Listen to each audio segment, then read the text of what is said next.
Muito bem, rapaziada, estamos começando o Desperta SL de hoje, quinta-feira, 15 de fevereiro. Quinta-feira de cinzas, porque ontem eu não trabalhei, pelo menos. Eu não sei quem trabalhou por aí, mas eu não trabalhei. Estava no carnaval, Pedro Falcão? Claro que não. Estava dormindo, que é o que eu faço de melhor, né? A pessoa vai ficando tiozinha, a pessoa vai abandonando essas coisas. Se bem que é fase, né? Eu amo carnaval, mas eu ando numa fase aí nos últimos anos que não tem mais muita paciência não, gente. Mas muito bem, para quem passou o carnaval, sejam muito bem-vindas, sejam muito bem-vindos. Está começando o Desperta SL de hoje, são 7 horas da manhã, ao vivo, horário de Brasília. Estamos ao vivo no Facebook, no Twitter, na Twitch, no Instagram, nos canais do YouTube do Eduardo Moreira, do Leandro Demore e do ICL também. Muito bom dia para quem nos acompanha pela TVT, TV aberta em São Paulo e Grande São Paulo, TV Quirimurê, TV aberta na Bahia, Salvador e Grande Salvador, e também pelas rádios em São Paulo, Rádio Heliópolis e Rádio Brasil Atual. Bem-vindo de volta à Terra para quem está pousando a nave, né, o Pedro Falcão, como você, que eu sei que estava na loucurama, né? Agora tá tentando reconectar com a Terra, Pedro Falcão, já tá com a cara de quem já voltou para a Terra, já pousou, né, Pedro Falcão? Infelizmente, né? Eu fiz muitos amigos alienígenas. Fez muitos amigos alienígenas, né? Amigos verdinhos. Se você foi pra praia de Santa Catarina, Pedro Falcão, e fez uns amigos verdinhos, pode não ser um ET, pode ser o velho da van. Não. Você pode ter visto o velho da van e achado que tava vendo ET. Pode acontecer também. Aliás, falaremos do velho da van hoje. Então, pessoal, vai chegando por aí nos nossos comentários, diga de onde você está teclando. Se você quiser também comentar como foi o seu carnaval, não fará mal a ninguém. Deixe seu like. Compartilha esse programa com as pessoas também, que você gosta, e também com o seu tio bolsominion, para irritá-lo um pouco, que não faz mal. Hoje nós faremos mais uma parte do Desperta aqui, e faremos, basicamente, acho que a gente tem que criar um quadro aqui chamado Jornal do Golpe, porque hoje tem muita novidade em relação à tentativa de golpe de Estado. As coisas não pararam de sair aí durante o carnaval, deu uma segurada, claro, mas ontem já tivemos bastante notícia. Eu vou trazer então o que saiu ontem e hoje pela manhã aqui também. Tem vários avanços em relação à investigação da Polícia Federal, que nas últimas semanas vem fazendo toque-toque aí, né? Vem batendo na porta de algumas pessoas importantes. Então fica por aí que vai ter muita coisa no programa de hoje. Lembrando que o ICL hoje volta com força total. Depois do ICL depois do Desperta teremos o ICL Notícias primeira edição, depois o Em Detalhes, depois o programa sobre economia e negócios e mercado financeiro, e depois também terminamos a nossa manhã com o Rolê ICL. Então a nossa manhã toda preenchida. Começou o ano, galera. Começou o ano, de fato agora a coisa vai acontecer, tá bom? Então sejam bem-vindas, sejam bem-vindos, que agora o bicho vai pegar, né, o Pedro Falcão? E todo mundo aqui no chat em êxtase, dizendo que tava com saudades, que você fez falta, que tá todo mundo com saudade. O carinho da galera, né? Muito obrigado, gente. Realmente a gente tem que parar para descansar também por causa da galera que fica atrás das câmeras, né, gente? É por isso, eu vi que umas pessoinhas comentaram ontem na internet que todo mundo já tinha voltado a trabalhar, mas o CL ainda não. A questão é que a gente fica no meio do caminho entre duas coisas. Tem alguns sites independentes, maravilhosos, admiráveis, que a gente fala todos os dias aqui, claro, mas que tem uma estrutura um pouco menor, é mais fácil de colocar programa no ar. Você tem lá 2 pessoas, você coloca um programa no ar. E as redes maiores têm 1 milhão de pessoas trabalhando, coloca programa no ar. Nós temos aqui, a gente não tem condição de ficar colocando programa no ar com pouca gente, então a gente tem que dar folga pra galera que trabalha também, principalmente por trás das câmeras. Para colocar o Desperta no ar, por exemplo, a gente tem aqui, temos eu e o Pedro, nosso querido Pedro Falcão, e quando não está o Pedro, está o Jimmy, mas tem uma galera em São Paulo também, porque tá todo mundo acordado lá na redação, já colocando o programa no ar e se preparando para colocar o N1 no ar. E é uma produção gigante, é muita gente. Então, vamos deixar o trabalhador descansar também, tá? Mas agora a gente está de volta e o ano começou de fato, o ano eleitoral. Aliás, faremos uma cobertura eleitoral importante aqui neste canal, né? Vamos lá então. A dengue está se expandindo muito antes e muito mais depressa do que o esperado. Esses alertas sobre dengue eu tenho dado aqui desde antes de começar o surto. Vocês sabem que quem acompanha o Desperta SL está uma semana na frente, né? Esse programa é transmitido do futuro, literalmente. Eu tenho alertado sobre dengue, prestem atenção, tem uma entrevista hoje importante com um virologista lá no jornal O Globo. O Amilcar Tanuri avalia que a qualidade dos testes disponíveis e o processo de vacinação também ainda está mais ou menos no Brasil. O processo de vacinação é baixo ainda, porque só tem um laboratório no mundo produzindo vacina, é um laboratório japonês. O Brasil comprou uma quantidade de doses que é insuficiente para vacinar a população, escolheu inicialmente 500 e poucas cidades onde a incidência de dengue já é maior, se sabe disso por conta do monitoramento que se faz através das secretarias municipais de saúde, as estaduais, isso vai para o SUS, está lá organizado, tabulado, portanto, por enquanto não há muito que se possa fazer. Quem puder vacinar, vacine. Quem tiver grana para comprar repelente, compre repelente e use repelente no dia a dia, porque é isso que está rolando, está pegando, inclusive em regiões onde a dengue não é muito comum, regiões mais frias, por exemplo, sul do Brasil. Já há mortes por conta de dengue no sul do Brasil. Quem quiser se informar um pouco mais, leia essa entrevista que está lá no jornal O Globo e também um serviço importante aqui, publicado pela BBC News Brasil.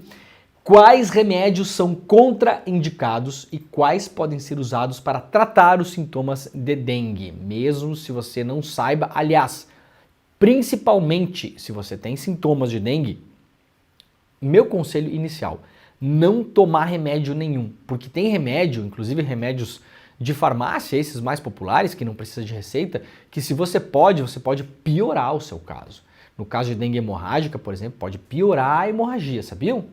Eu não vou falar o nome para não incentivar aí, né? A gente não virar os cloroquiner da vida.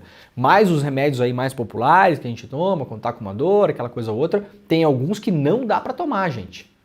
Tá? Então, olho nisso. Quem não souber o que fazer, primeira coisa, vai pro posto de saúde para ver se é dengue mesmo que você tem.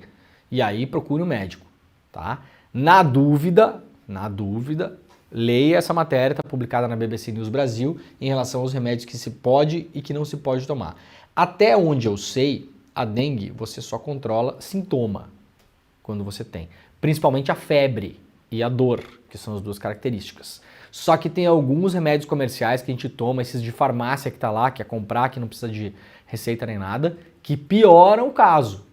Então atenção, não sai tomando qualquer coisa por aí. Não é uma coisa comum.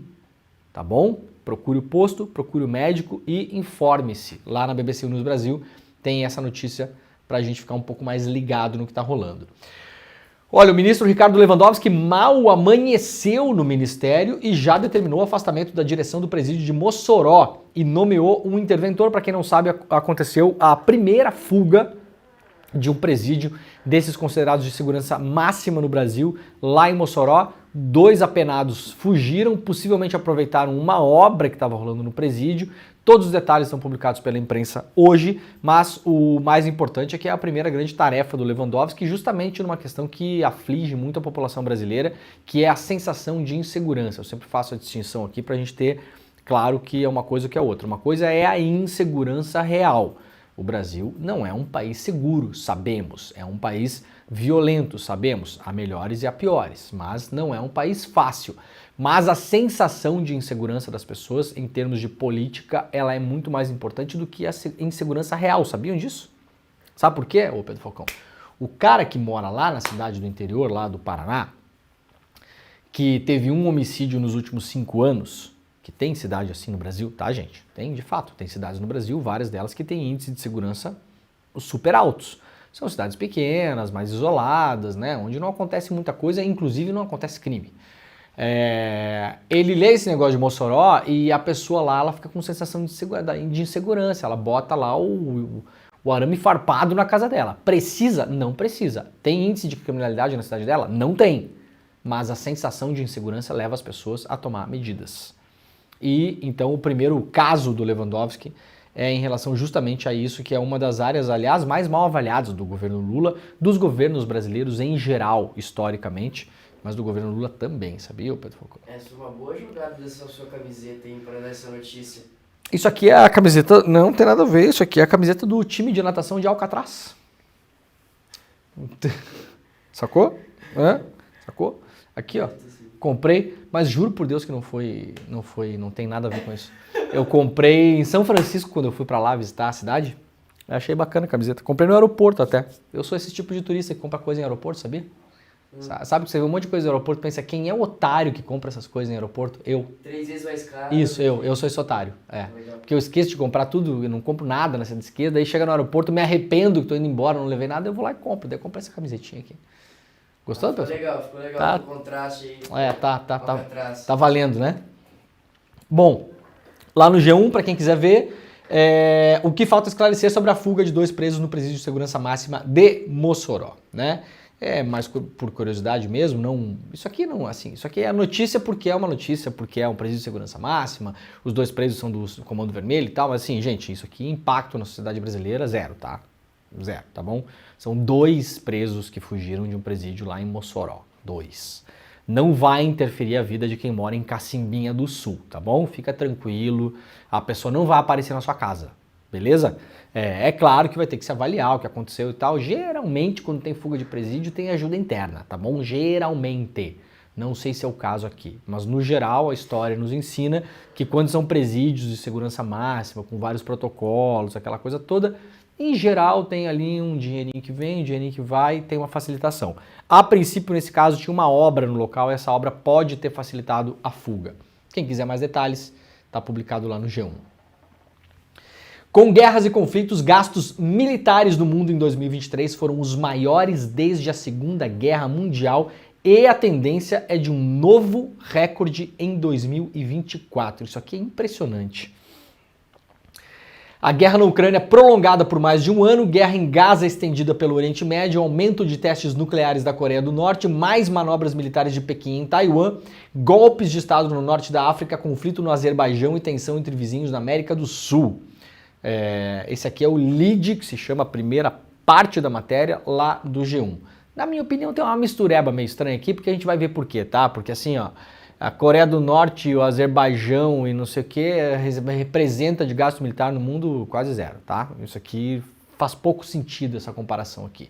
O que está aumentando o gasto militar é principalmente o gasto nos Estados Unidos em relação à guerra da Ucrânia e da Europa também. Nós já tratamos disso aqui no ano passado inteiro, mostramos como a Europa mandou os seus arsenais para a Ucrânia, para queimar inclusive arsenais que já estavam mais veinho, porque tinha que substituí-los, inclusive aviões, munições. Vimos como as fábricas de munições, mostramos aqui, aliás, como as 2 grandes fábricas de pólvora da Europa, uma fica na Espanha, uma fica na República Tcheca, estavam com os pedidos atolados até mais ou menos 2025, a gente explicou a dinâmica da guerra aqui, mostramos matérias, inclusive que foram publicadas na imprensa dos Estados Unidos, sobre a indústria bélica dos Estados Unidos, mostrando como ela está navegando assim de vela cheia. Está sendo ótimo o momento para o complexo industrial militar dos Estados Unidos em relação às guerras. Então isso aqui é uma notícia ruim para mim e para vocês, que a gente não gosta dessas coisas. Agora,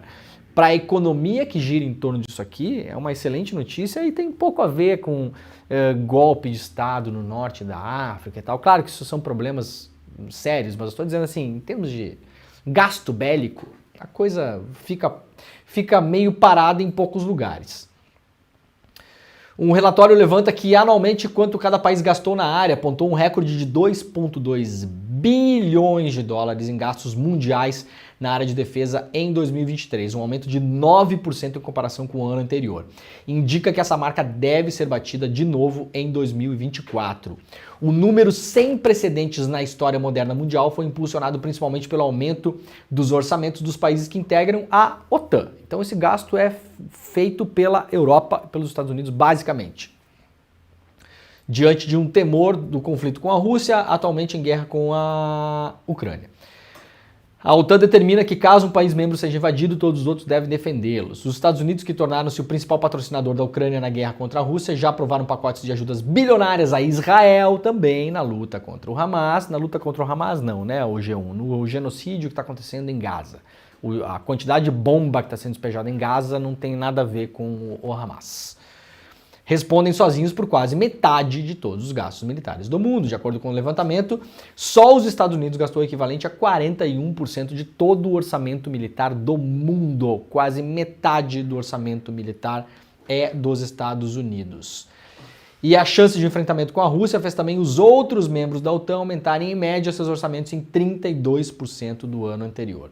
Já os gastos militares da Rússia não são divulgados pelo governo, mas o relatório do Instituto Britânico estimou que o país tem usado 1/3 de todo o seu orçamento de 2023 na guerra que mantém na Ucrânia, que é absurdo também, né? Então, a gente vê basicamente aí um eixo de Estados Unidos, Europa e Rússia, que são os grandes gastos militares. E aí não fica sobrando para pobre da África lá, né? Nada, né?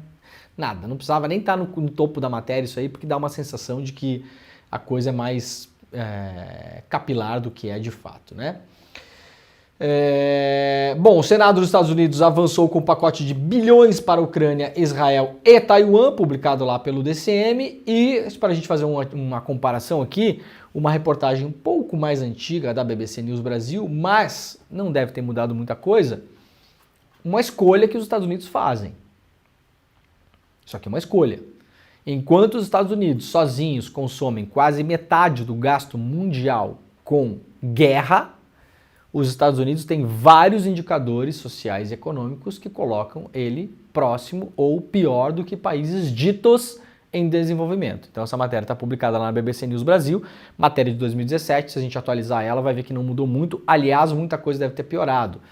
Número de pessoas em situação de rua, sem teto, pessoas em situação econômica muito ruim, as coisas pioraram nos Estados Unidos nos últimos anos, na verdade. Então a gente vai ter aqui mortalidade infantil, expectativa ao nascer, o estudo nos Estados Unidos, para quem acha que a grande coisa não está entre os melhores do mundo, está longe, aliás, de estar entre os top do mundo. Então, enquanto faz uma escolha para gastar com armamento, faz uma escolha também para não gastar com as pessoas. Para a gente lembrar sempre disso aqui, porque parece que os Estados Unidos têm dinheiro infinito. A gente olha de fora e pensa, nossa, tudo é perfeito. É a melhor educação do mundo. Não, não é. Não está nem nas top 10. É o lugar onde menos tem pessoas em situação econômica ruim ou morando na rua. Não, não é é bem ruim, aliás. Principalmente se considerar as grandes capitais, as capitais e as grandes cidades. Mortalidade infantil, expectativa ao nascer, tem nível pior que Chile, por exemplo, pior que alguns países, pior que Cuba, né? Vai para Cuba, pior que Cuba. Então, não é, em vários indicadores sociais e econômicos, os Estados Unidos não são grandes coisa porque escolhe gastar dinheiro com outra coisa. Vamos lá então para a Folha de São Paulo, vamos começar o Jornal do Golpe. Acho que a gente tinha que fazer uma vinheta, né, Pedro Falcão? O que tu acha, Pedro Falcão? Jornal do Golpe. Será que a gente podia fazer uma vinheta? Eu achei que ser tua, capela, só com uma gravatinha. Fazendo essa musiquinha que eu fiz agora? Aqueles microfones que o Sei não. Raul Gil usava. Raul Gil. Ah, aquele microfone dourado? É. Dourado. Será? Eu acho, porque grande parte do programa está sendo tomado por isso e eu tenho a sensação que não vai mudar muito nos próximos tempos não, hein? Supremo Tribunal Federal forma maioria para tornar réus ex-integrantes da cúpula militar do Distrito Federal. Isso aqui é importantíssimo, eu já vou explicar por quê. Isso aqui talvez seja mais importante do que boa parte das notícias sobre os militares. Calma que eu já vou explicar. A primeira turma do STF formou maioria para tornar réus 7 ex-integrantes da cúpula da Polícia Militar do Distrito Federal acusados de omissão nos ataques golpistas do 8 de janeiro do ano passado. Não é só omissão, mas tudo bem. Eles foram denunciados pela PGR e o processo é analisado por meio do plenário virtual da Corte, em sessão que acontece até o dia 20 deste mês. Até lá, o julgamento ainda pode ser paralisado. Os policiais também foram acusados de tentativa de golpe de Estado e abolição violenta do Estado Democrático de Direito, dano qualificado e deterioração de patrimônio público tombado.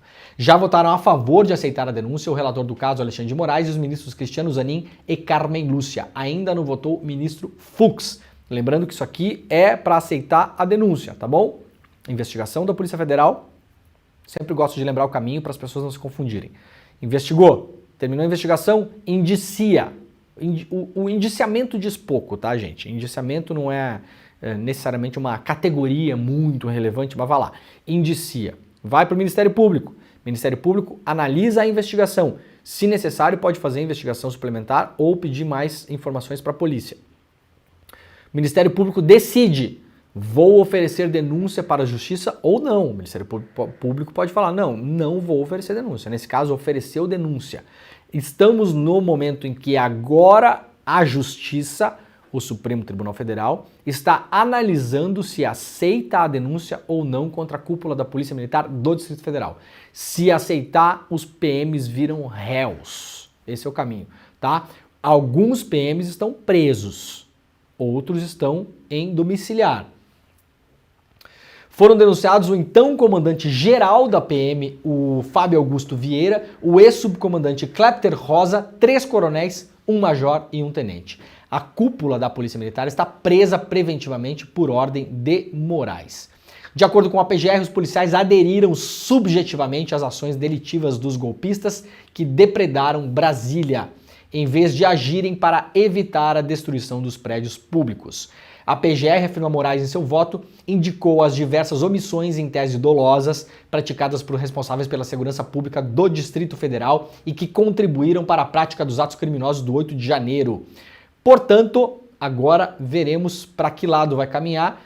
Pelos votos agora já está indicando que eles viram réus e talvez respondam presos esses casos que estão sendo julgados pelo STF. O STF também julga mais 15 acusados a partir da madrugada de hoje, que são aquela galera que participou do quebra-quebra, a maioria deles. Isso aqui ainda, porque lembrem, né, teve mais de 1.000 indiciados, mais de 1.000. Então, cada semana a gente dá notícia aqui, mais 15, mais 10, mais 8, mais 25, a coisa tá andando assim. Tem uma matéria lá no G1 que explica por que a cúpula, a ex-cúpula da PM do Distrito Federal vai responder por crimes também atribuídos aos acusados. Aqui explica muito bem o que é que aconteceu. Na época saíram reportagens muito importantes, principalmente lá no jornal Metrópolis, mostrando trocas de mensagens entre a cúpula da PM do Distrito Federal e outros policiais, mostrando que eles estavam inteiramente submersos na ideia de golpe. Eles atuaram para que a massa que estava acampada na frente do exército em Brasília chegasse até a Praça dos Três Poderes, atuaram para que ela chegasse. Escoltaram, nós vimos nas imagens, tiraram foto, ficaram assistindo, porque a expectativa desses policiais, segundo os prints de conversa deles próprios que saiu no ano passado ainda, no site Metrópolis, em outros sites também, mas saiu, a maioria deles saiu no site Metrópolis, mostra que eles tinham a expectativa de um levante popular, de fato, um golpe de Estado. Isso a cúpula da PM. E aí eu sugiro que vocês leiam uma reportagem que saiu na semana passada, no Intercept, publicada pelo Paulo Motorim.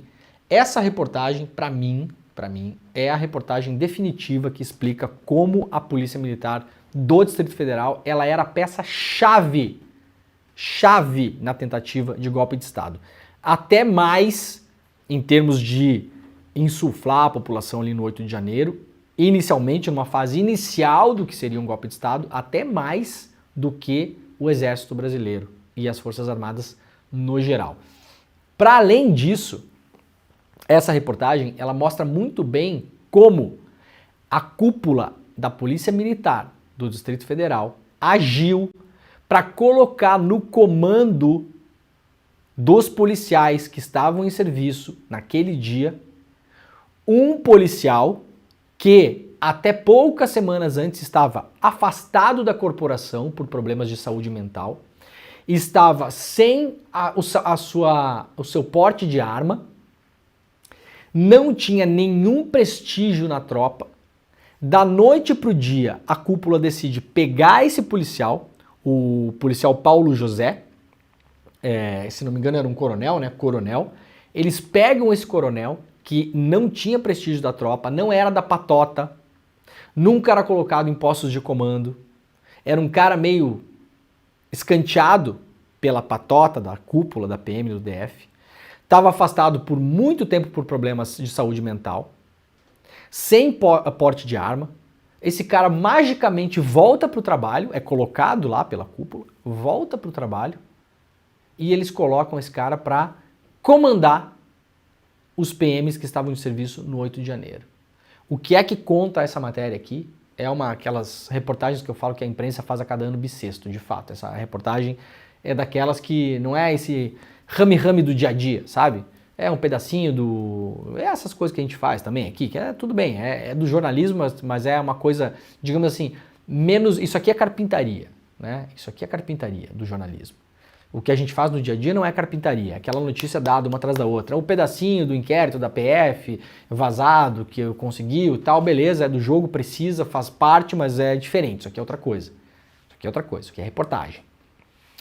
Mostra como esse cara aqui foi colocado lá para virar laranja, virar boi de piranha dessa cúpula golpista da PM do DF. Os caras organizaram a coisa de modo que esse coronel, Paulo Sérgio, não conseguisse ter comando da tropa, deixaram os policiais em casa, ele perguntando um dia antes, olha só, a gente vai deixar o pessoal lá fardado lá no batalhão ou vai deixar em casa? Não, vamos deixar em casa. Deixa em casa, porque aí demora mais para reagir, demora mais para chegar, para avisar e tal, e colocaram esse cara aqui para virar laranja. Caso a coisa desse errado como deu, ele seria o responsável, entre aspas, por não ter tomado as atitudes para evitar o que aconteceu em Brasília. A matéria conta essa história de um jeito muito bem montado, eu sugiro que vocês leiam. Coronel preso pelo 8 de janeiro diz que cúpula da PM fez conluio para escapar de punição. Tem documento, tem documentação da CPI. A CPI do Distrito Federal já tinha levantado essa história. Aliás, ele deu um depoimento lá contando essa história. Tá? A história em si não é nova, mas o jornalismo faz muito bem isso, de muitas vezes pegar uma história que ficou meio colateral e contá-la direito, com documentos novos e com informações novas e organizando isso, né? Então tá aqui para quem quiser ver, até mesmo aqui, ó, print de conversa, né? O cara falando aqui pro comandante dele, né? Ontem retornei de férias, me apresentei, soube que o senhor mandou eu tirar o meu abono natalino, ou seja, o cara volta de férias, ele vai assumir a tropa, isso em dezembro, e o comandante dele fala, não, pode ficar em casa mais um tempinho. Ou seja, deixam ele afastado até próximo do 8 de janeiro, para ele não tomar pé da situação, não participar das conversas, não receber os avisos, não estar ligado no que está acontecendo, não ler a tropa, não ler o clima do dia e colocam ele no comando da tropa poucos dias antes do 8 de janeiro. A matéria é sensacional e mostra como essa cúpula do DF é podre. Boa noite, Coronel Naime. Kleber não me deixou retornar essa semana. Olha, eles não deixam o cara voltar para o trabalho. Eles vão deixando o cara em casa para deixar o cara assumir o comando. Isso aqui é 30 de dezembro. Ó. 30 de dezembro, o cara querendo voltar para o trabalho, as férias dele já tinham acabado e a cúpula falando, não, fica em casa. Não precisa, fica lá. E aí botam o cara para assumir a tropa poucos dias antes ali do 8 de janeiro. Tem vários prints de conversa aqui. Muita coisa para ser analisada e a matéria monta muito bem mostrando essa história. Leiam, tá bom? Ler é bom, ler é importante. Vamos lá, seguindo no Jornal do Golpe aqui, braço direito de general apontado como golpista é o primeiro da lista de uma promoção. Olha só isso aqui. Agora o Exército vai ter que se ver com essas coisas também, porque a hierarquia, a promoção, a antiguidade, a mamata, a coisa, ela não para. Não para. O Mauro Cid seria promovido se ele não fosse preso. Sabiam disso? Aliás, a promoção dele, até onde me resulta, não foi cancelada, ela está suspensa. Sabiam disso? A promoção do Mauro Cid está suspensa, ela não foi cancelada. Eventualmente, amanhã, se a gente esquece do Mauro Cid, está ele lá. Ganha uma posição nova no Exército. O alto comando do Exército se reunirá nas próximas semanas para decidir o nome do oficial que será promovido a general de 4 estrelas. O primeiro da lista pelo critério de antiguidade é o general de divisão Omar Zendim, das Forças Especiais. Ele é o número 2 do também general Estevão Teófilo, apontado pela Polícia Federal como oficial que teria concordado em dar o golpe caso Bolsonaro assinasse o decreto de estado de sítio que previa a prisão de Alexandre de Moraes.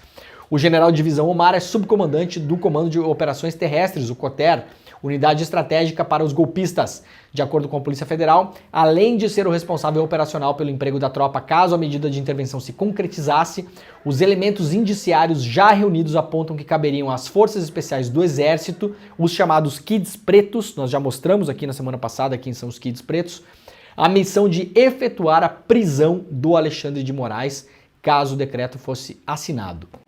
Além do nome de Omar, consta da lista de promoção outro integrante das Forças Especiais, General Dutra de Menezes, responsável em 8 de janeiro pelo Comando Militar do Planalto. Então, isso aqui são decisões que o Exército terá que tomar nas próximas semanas. Vamos lá para a Revista Fórum. A Revista Fórum fez um excelente resumo do que está rolando entre ontem e hoje. Então, quem quiser se atualizar depois do Desperta, claro, dá uma olhada lá na Revista Fórum, está na capa da Revista Fórum.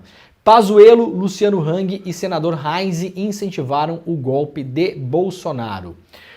O deputado federal Eduardo Pazuello, o senador Luiz Carlos Heinz e os empresários Meir Nigri e Luciano Hang são apontados pela Polícia Federal como membros do grupo que planejava um golpe de Estado para manter o então presidente Bolsonaro no poder. As revelações estão sendo publicadas nesta quarta-feira nos meios de comunicação, foi publicada ontem e a gente está trazendo hoje um resumo para quem estava pulando o carnaval ainda. Os policiais federais chegaram aos nomes por meio da delação do tenente-coronel Mauro Cid, o ex-ajudante de ordens do Bolsonaro. Segundo Cid, todos os citados se posicionaram favoravelmente a um golpe de Estado diante do então presidente. Uns pediam um golpe violento e direto, outros preferiam desacreditar as urnas e melar as eleições. De todo modo, isso é golpe para cá e para lá. De acordo com a apuração da revista Veja, um áudio enviado por Mauro Cid ao general Freire Gomes, então comandante do Exército, o ex-ajudante de ordens dizia que Bolsonaro já estava desiludido de um possível golpe a seu favor. No entanto, segundo os investigadores, o Bolsonaro de então teria sido convencido do contrário pelos correligionários logo a seguir. Quem convenceu o Bolsonaro quando o Bolsonaro estava lá chorando, triste, que ninguém queria dar golpe junto com ele? Pazuello, atualmente general da reserva e deputado federal, ele está envolvido na pandemia, como diz aqui, na trama golpista. Cid mencionou uma conversa entre Bolsonaro e Pazuello em que o general Pazuello indica uma interpretação do famoso artigo 142 da Constituição Federal, que eu já me ajoelhei quase aqui pedindo para que, pelo amor de Deus, a Câmara e o Senado mudem esse artigo. De uma vez por todas. Para mudar esse... Aliás, pode riscar esse artigo. Risca, anula, não precisa mais. A mesma proposta pelo filósofo Olavo de Carvalho para justificar o golpe a partir de uma intervenção militar. Pazuello teria defendido sem cerimônia uma ruptura institucional, segundo o Mauro Cid.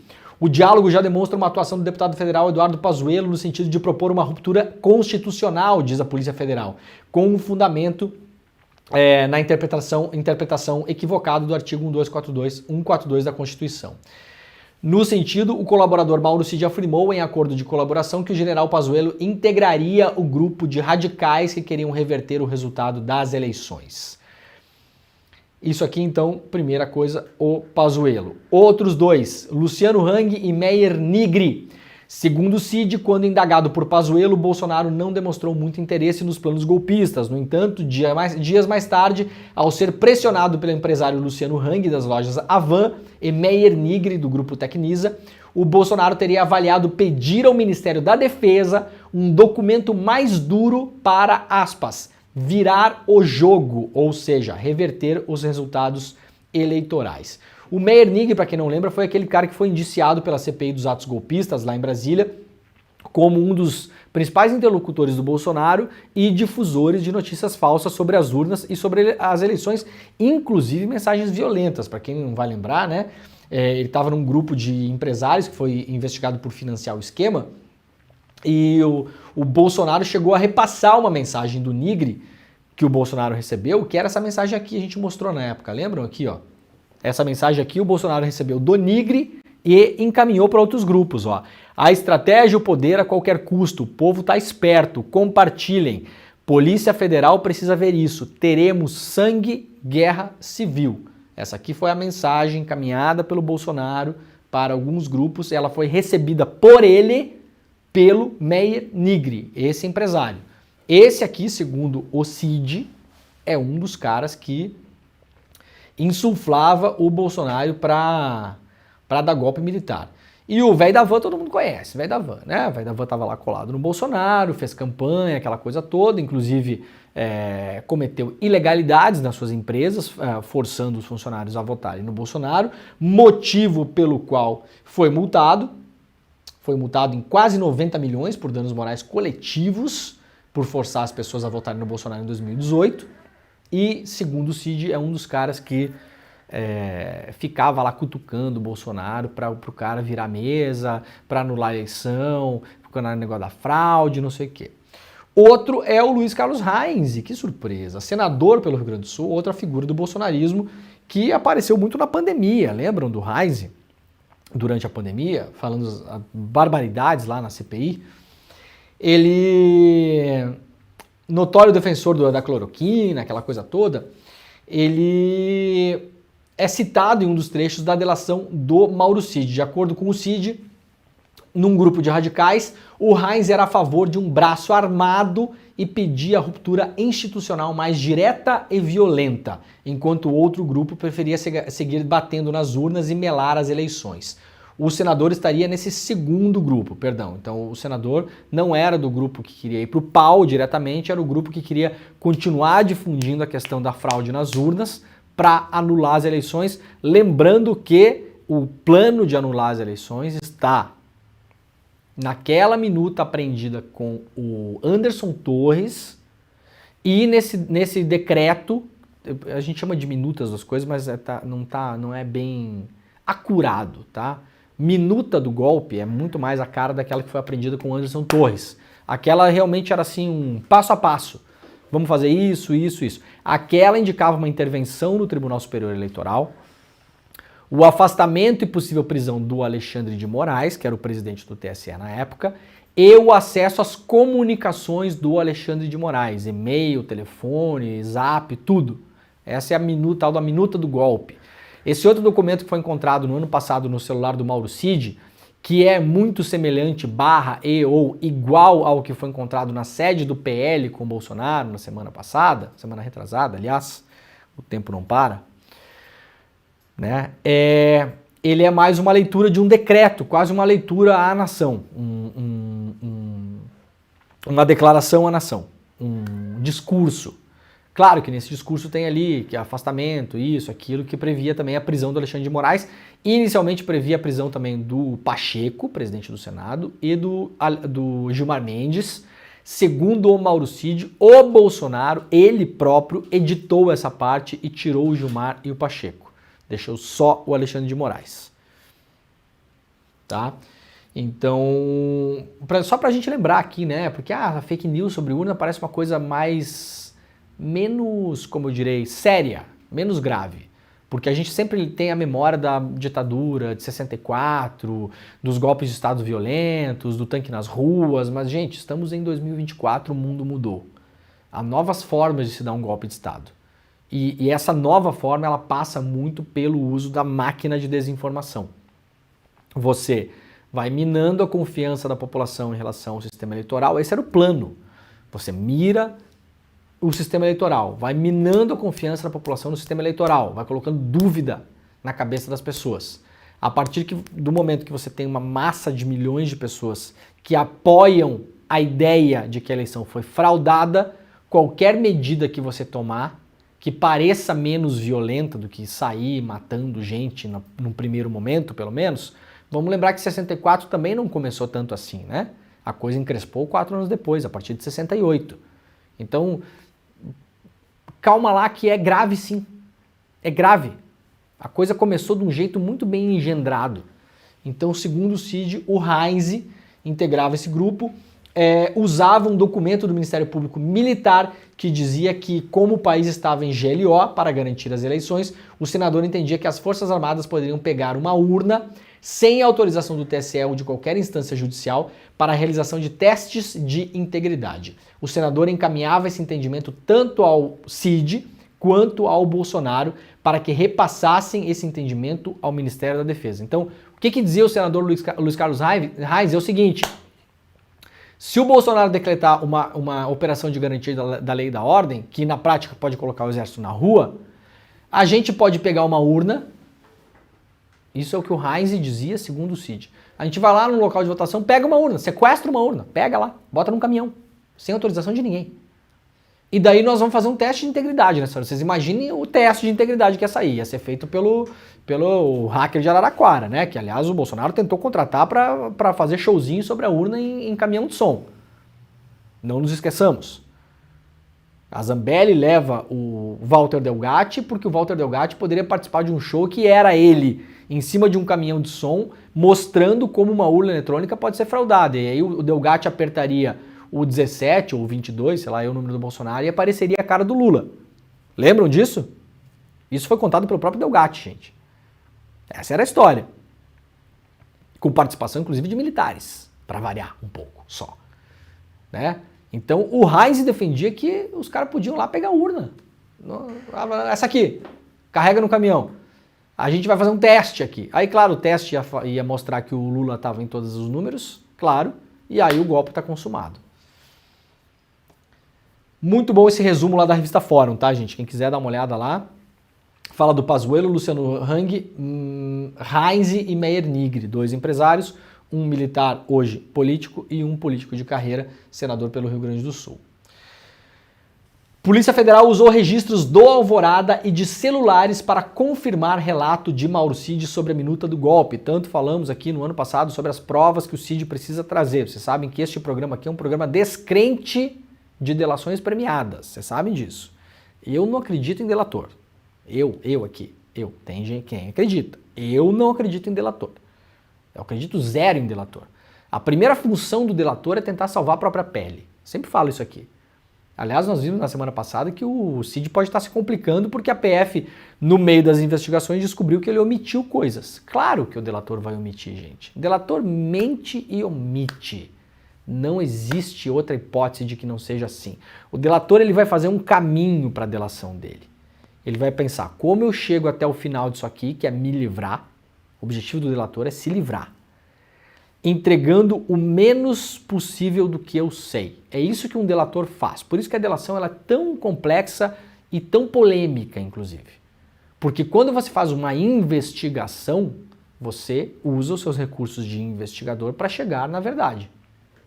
Quando você conta com o que alguém fala para você, o próprio delator ele pode indicar um caminho da investigação para os investigadores. E isso é um problema. Porque o cara pode indicar um caminho e a investigação toda corre para onde o cara está indicando o caminho, porque ele está falando coisas, só que tem coisas do outro lado que é para olhar que ninguém vai olhar. Esse é o grande problema de delação.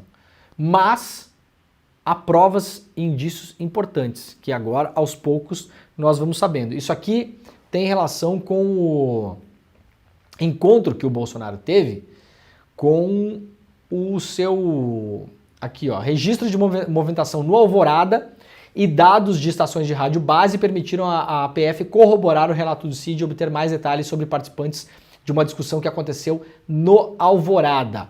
A partir dessas informações, então, a polícia conseguiu confirmar que o Cid esteve junto lá, que o Cid estava no Palácio do Alvorada numa reunião do dia 19 de novembro de 22. O Bolsonaro já tinha perdido a eleição, estava nos últimos dias como mandatário, então isso aqui não é coisa do século passado, né? Novembro de 22, 20 dias depois do segundo turno da eleição que deu vitória ao Lula, o Cid já estava no Planalto desde cedo pela manhã e o Bolsonaro recebeu naquele dia os assessores Felipe Martins, que está preso, e o advogado Amaury Saad e também o padre José Eduardo de Oliveira e Silva. Nessa discussão, segundo o Cid, foi debatida a tal do decreto da minuta, essa segunda minuta, essa leitura à nação, esse que seria como direi, um pronunciamento, né? Aquele texto tem mais cara de pronunciamento do que de minuta. E claro, nesse pronunciamento, então, o Bolsonaro ia decreto GLO, decreto estado de sítio, decreto a prisão do Alexandre de Moraes, revisão das eleições, estaria tudo ali nessa leitura à nação. Então, a PF confirmou, pegando os celulares dessas pessoas, o Felipe Martins, que está preso, o Amaury Saad, que é um advogado, e esse padre José Eduardo. Esses três foram até a Alvorada, se encontraram com o Bolsonaro e com o Cid, e segundo o Cid tiveram essa reunião analisando um texto que foi escrito pelo Felipe Martins, inicialmente, segundo o Cid, e que foi editado pelo Bolsonaro para tirar os nomes, principalmente do Gilmar Mendes e do Pacheco, desses decretos de prisão que seriam expedidos caso o Bolsonaro tivesse lido esse documento para a nação brasileira. Para quem quiser saber um pouco mais, na semana passada a gente fez um programa e eu expliquei a história desse padre José Eduardo, né? Porque todo mundo pensa, um padre, o que esse padre está fazendo aí? Gente, não é esse padre aqui, não vai levar você para o céu não, tá? Se você quer pegar o Stairway to Heaven, né, o Pedro Falcão, esse padre aqui é o Highway to Hell, né? Esse aqui é AC/DC, esse padre aqui é AC/DC, não é Led Zeppelin, tá? Tem um corte no canal, aliás, do ICL, onde eu conto lá com o Chico Pinheiro e a Gabi Varela a história desse padre. É uma história bem interessante, começa lá atrás, 2013 ainda. Ele é parte da semente do que germinaria depois da extrema-direita brasileira, principalmente na rede social, que foi dar lá em Alan dos Santos, por exemplo, o cara do site Terça Livre, que hoje está foragido nos Estados Unidos. Então tá aí confirmado pela PF, isso aqui foi publicado ontem pela Andréa Sadi, Gustavo Petró e Reinaldo Turolo Júnior lá no G1. Ainda sobre o Cid comentou uma decisão do Ministério Público Federal do Rio Grande do Sul, da cidade de Caxias do Sul, que ordenava que os acampamentos golpistas fossem desmontados. O Cid tem uma mensagem que ele mandou na época para um oficial do Exército Brasileiro, dizendo, eles não podem fazer porra nenhuma, falando do Ministério Público Federal, ou seja, deixa rolar, eu vi essa ordem aí, não interessa, eles não podem fazer porra nenhuma, mais um elemento que sustenta aí, então, a tese de que eles estavam caminhando em relação a um golpe de Estado. Uma nota publicada na revista Veja, portanto, para a gente ir encerrando aqui o nosso Jornal do Golpe de hoje, Bolsonaro enviou dinheiro ao exterior para aguardar o golpe. Isso aqui é a interpretação da Polícia Federal em relação ao dinheiro que o Bolsonaro mandou. Diz a Polícia Federal, evidencia-se que o então presidente, ao final do mandato, transferiu para os Estados Unidos todos os seus bens e recursos financeiros. Atenção ao que diz a Polícia Federal aqui, porque isso aqui não é irrelevante. Vamos levantar. Bolsonaro enviou dinheiro para os Estados Unidos, diz a Polícia Federal. Logo aqui a gente vai ver, na verdade, que isso aqui já tinha saído no ano passado, tinha sido publicado, aliás, aqui pelo ICL. Matéria nossa, né? Diz a Polícia Federal, evidencia-se que o então presidente, ao final do mandato, transferiu para os Estados Unidos todos os seus bens e recursos financeiros. Atenção ao que diz a Polícia Federal. Ilícitos e lícitos. Então a Polícia Federal já nos dá indicativo de que o dinheiro que foi transferido pelo Bolsonaro no ano passado, no final do ano, através de uma conta no Banco do Brasil, cujos documentos para abrir esta conta estavam em posse do Mauro Cid, documentos esses que estavam nos seus e-mails esses que foram obtidos pela CPI dos atos golpistas. Segundo a Polícia Federal, esse dinheiro que o Bolsonaro mandou para os Estados Unidos, que por si só não é crime, você mandar dinheiro para fora do Brasil, desde que o dinheiro tenha origem lícita e seja declarado. Segundo a Polícia Federal, parte desse dinheiro é de origem ilícita. Tá bom? E na interpretação da PF, esse dinheiro seria usado para a trama do golpe de Estado. Quem foi no ano passado, Pedro Falcão, que deu essa matéria? Quem foi, Pedro Falcão? Com documento, com tudo? Foi o papai, né, Pedro Falcão? Tá aqui, ó. Matéria de 11 de agosto do ano passado. Cid arquivou em e-mail transferência de dinheiro de Bolsonaro para os Estados Unidos. Matéria publicada lá na minha newsletter agrandeguerra.com.br, em parceria com o site O Cafezinho e dada em primeira mão aqui no ICL. Então quem acompanha o ICL não passa frio, né, Pedro Falcão?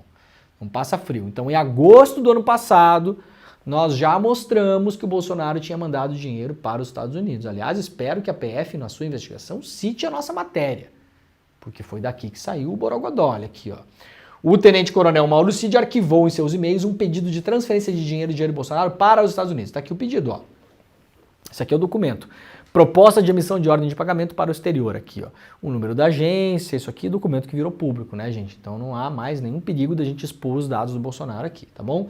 Aqui o número da agência, baralá, biriri, autorizo o recolhimento em meu nome, efetuar débito na conta da minha titularidade. E aí tá aqui, ó, a gente só omitiu o CPF do Bolsonaro, mas tá aqui, ó, assinado pelo Bolsonaro, olha aqui, ó, Jair Messias Bolsonaro, o nome dele aqui, a informação do remetente, endereço Palácio do Alvorada, Brasília, o CEP do Palácio do Alvorada, aqui estava o nome da agência do Bolsonaro no Brasil, que ele tem conta ainda, então isso aqui a gente não colocou, claro, e o CPF do Bolsonaro, o telefone dele também, mas essas partes em preto aqui, fomos nós da reportagem que colocamos, tá, pessoal? Mas essas informações estão aqui, nós sabemos elas, nós vimos essas informações. Isso aqui era uma autorização de câmbio. Aqui o endereço, para onde ia o dinheiro? Banco do Brasil Américas, Miami, Estados Unidos. O número da conta, internacional também, sabemos, só omitimos aqui, claro. Brasília, atenção para a data, 22 de dezembro de 2022. Assinatura aqui, ó, Jair Bolsonaro, essa aqui é a assinatura do Bolsonaro mesmo. Esse documento, portanto, foi usado para remeter dinheiro para os Estados Unidos no finalzinho de dezembro, 3 dias antes do Natal aqui, de 2022, a tentativa de golpe de Estado se daria poucos dias depois aqui. Portanto, na interpretação da Polícia Federal, esse dinheiro seria usado para fins de golpe de Estado. O valor da transferência não é informado nesse documento que nós publicamos, mas a Polícia Federal já investigava a transferência de R$675 mil do Bolsonaro para os Estados Unidos. Com o comprovante encontrado na caixa de e-mails de Mauro Cid, fica cada vez mais difícil o ex-presidente se afastar do ex-ajudante de ordens na tentativa de evitar que o caso chegue até ele, Bolsonaro, porque nessa época, em agosto aqui, o Bolsonaro e a família Bolsonaro tinham dado declarações meio que jogando o Mauro Cid para o escanteio, lembram? Teve isso em algum momento. Não, isso aí era coisa do Cid, isso aí não sei o quê, isso aí ele tinha autonomia, lembram o negócio da autonomia que o Bolsonaro falou? Não, o Cid tinha autonomia, ele tinha autonomia para fazer essas coisas. Bom, o Cid tinha autonomia para mandar $1 milhão para o Bolsonaro nos Estados Unidos, com a assinatura do Bolsonaro no documento. Então, esse documento aqui mostra que fica um pouco difícil, né, escapar desse negócio. Então, isso aqui publicado em agosto lá pelo site Cafezinho, em parceria com a newsletter A Grande Guerra, e dado em primeira mão aqui no ICL, como sempre. Generais na mira, a Polícia Federal diz que Braga Neto orientou ataques à atual comandante do Exército e vê Pazuello na trama golpista. Matéria publicada lá pelo jornal O Globo. O relatório da Polícia Federal, que embasou a operação mais recente sobre a tentativa de golpe de Estado, mostra que o ex-ministro da Defesa, Braga Neto, estimulou bolsonaristas a atacarem em dezembro o general Tomás Paiva, hoje comandante do Exército. O documento a que o Globo teve acesso também revela a atuação do ex-ministro da Saúde, Eduardo Pazuello, na trama golpista e afirma que a investigação reuniu dados que comprovam que Jair Bolsonaro analisou e alterou uma minuta de decreto que determinava o rompimento constitucional. Então tá aqui, né? Mais prints, mais conversas. Esse cara aqui é o Ailton Barros. Lembram do Ailton Barros? O Ailton Barros foi o cara que foi implicado também na questão da fraude do cartão de vacinação do Bolsonaro. O que, aliás, é uma grande piada que muita gente faz. Tudo isso talvez não estaria acontecendo, Pedro Falcão, se o Bolsonaro tivesse tomado vacina. Para ver como a vacina faz bem para a saúde?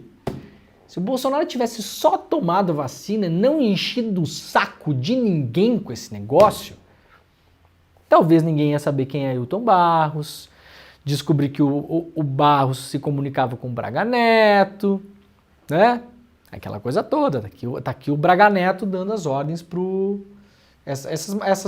Isso aqui a gente já leu, né? A coisa do cagão. Tu não estava aqui aquele dia, Pedro Falcão. O negócio do cagão, né? O Braga Neto falando pro Ailton, oferece a cabeça do cara aí. Ou seja, joga ele nas redes sociais, usa aí, faz meme, chama de comunista, de melancia, não sei o quê, pros bolsonaristas atacarem o cara ficar com medo, ficar constrangido e aderir à nossa ideia. Essa era a estratégia. Tá, gente? Porque, de novo, pra gente ter claro aqui, o negócio de golpe militar, de tanque na rua, tá? Isso aqui é uma coisa antiga, gente. Tira esse negócio da cabeça. Claro que em algum momento ia precisar. Quem é que ia mover as tropas, caso precisasse? O general Teófilo, para movimentar os tais kids pretos. Claro que em um determinado momento ia precisar usar força. se a coisa fosse ao fim que eles imaginavam. Mas a maneira de engendrar hoje uma virada de mesa democrática é outra. É com meme. Funciona pra caramba. Vocês imaginam do dia pra noite um militar que tá lá, que é todo adorado pelos bolsonaristas, que os caras ficam lá lambendo o cara e falando, vocês são o máximo, é poder moderador, é não sei o quê, reserva moral da nação. Da noite pro dia o cara vira comunista no Zap. Isso aí mexe muito com a pessoa. Muito. A coisa é violenta. Abalo psicológico mesmo. Ué, não teve o oficial que teve busca e apreensão na casa dele e desmaiou semana passada? A coisa pega mesmo. Né? Então, assim, vai dar golpe militar com meme? Dá golpe militar com meme. Acontece também. Planos golpistas envolviam filho de general da ABIN, diz aqui a Folha de São Paulo, uma outra matéria que fala aqui sobre o general Sérgio Carneiro, teve o filho implicado em fala do Heleno sobre infiltrar agentes nas campanhas de 2022 e com isso terminamos o Jornal do Golpe de hoje, tá bom? Vamos lá para umas últimas notícias rapidamente aqui. A Petrobras está conversando com o fundo Mubadala Group, que é o fundo lá de Abu Dhabi. Esse fundo comprou a refinaria Landulfo Alves lá na Bahia, do Bolsonaro, no saldão do Paulo Guedes. Lembrando, Paulo Guedes vendeu um monte de empresa brasileira, Eletrobras, refinaria, coisa, para fechar as contas. Então toda vez que alguém falar para você, mas o Paulo Guedes entregou as contas em dia, porque o Paulo Guedes não teve déficit, sim, porque o Paulo Guedes vendeu o relógio da mãe, a aliança de casamento, o terno do casamento, o vestido do casamento, vendeu a cadeirinha do bebê, vendeu o assento de segurança do carro da criança, vendeu tudo. Não teve déficit mesmo, claro que não teve, né? Dá para vender de novo essas coisas? Não, porque elas já foram vendidas. Então é uma fórmula bem canalha para você dizer que não teve déficit, que entregou as contas em dia, que biriri bororó. O método usado foi esse. Queriam vender os Correios, queriam vender mais coisas da Petrobras e tal, não conseguiram. Graças à pandemia, aliás, não conseguiram fazer isso. Agora a Petrobras pode estar reavendo essa refinaria. Está tentando negociar com o pessoal da Abu Dhabi para recolocar essa refinaria de novo dentro da Petrobras. É ruim de mil maneiras a coisa do jeito que ela é feita, né? Porque vende barato, depois recompra caro. No entanto, é como está sendo feito agora. Vamos lá, pessoal, recado final importante. Nós temos o vídeo, Pedro Falcão, tá separado o vídeo? Eu pedi para separar na semana passada um vídeo do Renato Freitas, eu não sei se foi separado. Eu acho que não, né? Vamos tentar fazer amanhã, tem um vídeo muito legal pra gente mostrar sobre isso, só que, ó, você sabe, o ICL aqui é o lugar para você ter as super aulas gratuitas, exclusivas e bombásticas que a gente faz todo ano aqui. Todo mês, pelo menos, tem uma. E a gente vai ter uma aula especialíssima com o Renato Freitas. Vai ser dia 18, né, Pedro Falcão? 18 de fevereiro, é isso? Às 8 horas da noite. Então, ó, 18 de fevereiro, às 8 horas da noite, também mais conhecido como próximo domingo. É isso, né, Pedro Falcão? Próximo domingo, às 8 horas da noite, uma aula gratuita, exclusiva, aqui do ICL com o Renato Freitas. A gente vai contar uma história incrível, a história do Renato, uma história de inspiração.